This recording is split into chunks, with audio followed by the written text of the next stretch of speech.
Hey everyone, welcome back to Shade Review. In today's video, we are taking a look at the brand new Randolph Class A Aviator in the new desert sand finish. So with this new Class A collaboration, Randolph has brought 5 different beautiful frame finishes to it. All the 5 different frame colorways, they all look equally as beautiful in my opinion. From the photos online, I really thought that the desert sand was one of the best looking colorways, and I still do think it looks really, really good. But the biggest downside for me personally of this desert sand colorway is the fact that the frames kind of closely match my skin tones. So if I had a lighter skin tone or a much darker skin tone, I think these frames would really pop and look really, really good. Here on my particular face, you can see they kind of just blend in a little bit too much, so they still do look really good, especially when wearing them off the face. They look incredible, but when I pop them on, in my personal opinion, I think they kind of match my skin tone a little bit too much. So that's definitely something to keep in mind with this particular colorway. But again, they have a ton of other different colorways on their website that you're not gonna have that problem with whatsoever. My second favorite is probably their Midnight Forest Frame colorway. Those look absolutely beautiful as well. It's kind of like a matte black, but just a little bit different as well. So that's definitely something that I do want people to keep in mind. But again, these still do look really, really epic. And they also come with dog tags that are color matched to the frame as well. And you can really see that kind of frame colorway because it is the exact identical finish on the dog tags as it is on the frames themselves. With this collection, you also get a Class A branded cleaning cloth, which is going to make cleaning the frames very easy. And then they also come with the military contract style case, which is really nice as well. This case looks really cool, but I honestly do think it adds a little bit less practicality than the original hard shell case because the temples are going to stick out just a little bit here and not be completely fully protected from crush resistance. As far as the temples go, the lenses are going to be perfectly fine in here. This is the exact same style case with the military contract number and everything like that on there that was issued for years and years and years, I should say decades, to our armed forces.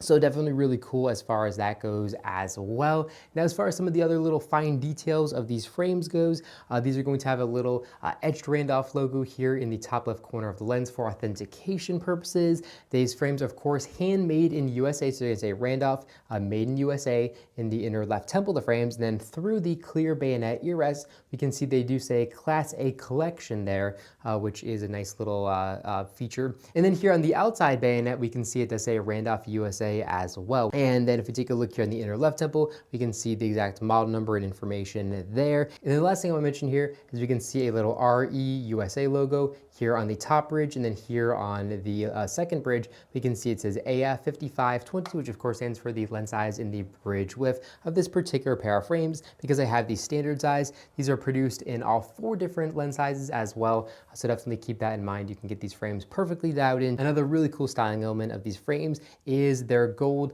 polished hardware for the screws. So here we can see that little gold material really does kind of pop and make them look really good. I'm not sure how visible that is on video, but definitely looks really cool and adds a little bit of extra splash to the frames. Now, as far as the frame finish goes, it is very durable. I'm not sure if it's gonna be more durable than the gold plated frame, but so far I haven't really had any issues with the durability here. Now, something interesting to know is because the paint that they are using is completely different process to paint the frame versus to gold plate the frame, the paint is going to be much, much thicker than a gold plating would be. And because of that, it subtly interrupts the classic Aviator lines. So all the different lines that you'd see on an Aviator normally are going to be a little bit more muted. And that's not necessarily a bad or a good thing, but it does change the dynamic just a little bit of the frames and make them look a little bit different than the original gold plated ones. It's really hard to describe, and I'm not sure that somebody who doesn't handle, Randolph frames every single day would actually completely see what I'm saying. But if you handle the frames all the time, you can definitely tell how it's just kind of interrupting the subtle lines of the frame just a little bit extra by interrupting the frames just a little bit more than the gold plating would. But either way, definitely not a negative thing, just something that I did want to mention here. Now, as far as pricing goes, these frames are going to run you $289 without polarized lenses, and with polarized lenses, they're going to run you $339. And that's actually a really good price considering how cool this collaboration is and all the really cool frame finishes are. And the frames are also handcrafted in USA with over 200 individual steps. So handcrafted eyewear made in USA for under $300 with non-polarized lenses is actually a really, really good price in my opinion. And these frames are definitely built to last a lifetime. I've talked about the longevity and the quality in length in other videos. You guys, if you're watching the video, has probably have already seen some Randolph reviews that I've made. These are a very high quality piece of eyewear that's gonna last you probably a lifetime. But yeah, let me know what you think about this new collaboration in the comment section down below. Do you love it? Do you hate it? Let me know what pair you got. If you did pick up a pair, I'm very interested to know. If I were to pick up another one, I'd probably pick up the Midnight Force frame colorway, or maybe I'd pick up a 55mm military olive finish. Right now I have the Todd Schneider collection, which I believe is the larger size, which is 58mm lenses. I have that in the military olive finish, and that one gets a lot of compliments as it is. So maybe I would get those in a 55mm version. But yeah, let me know in the comment section down below what you guys think, and I'll be sure to respond to all the comments that I get there. But that's all guys in this video. If you enjoyed it, make sure to give me a big thumbs up down below, and of course, make sure to hit the subscribe button, and then be notified every single time I put a brand new video just like this one to our YouTube channel. Again, thank you all so much for watching, and I'll catch you all in the next one.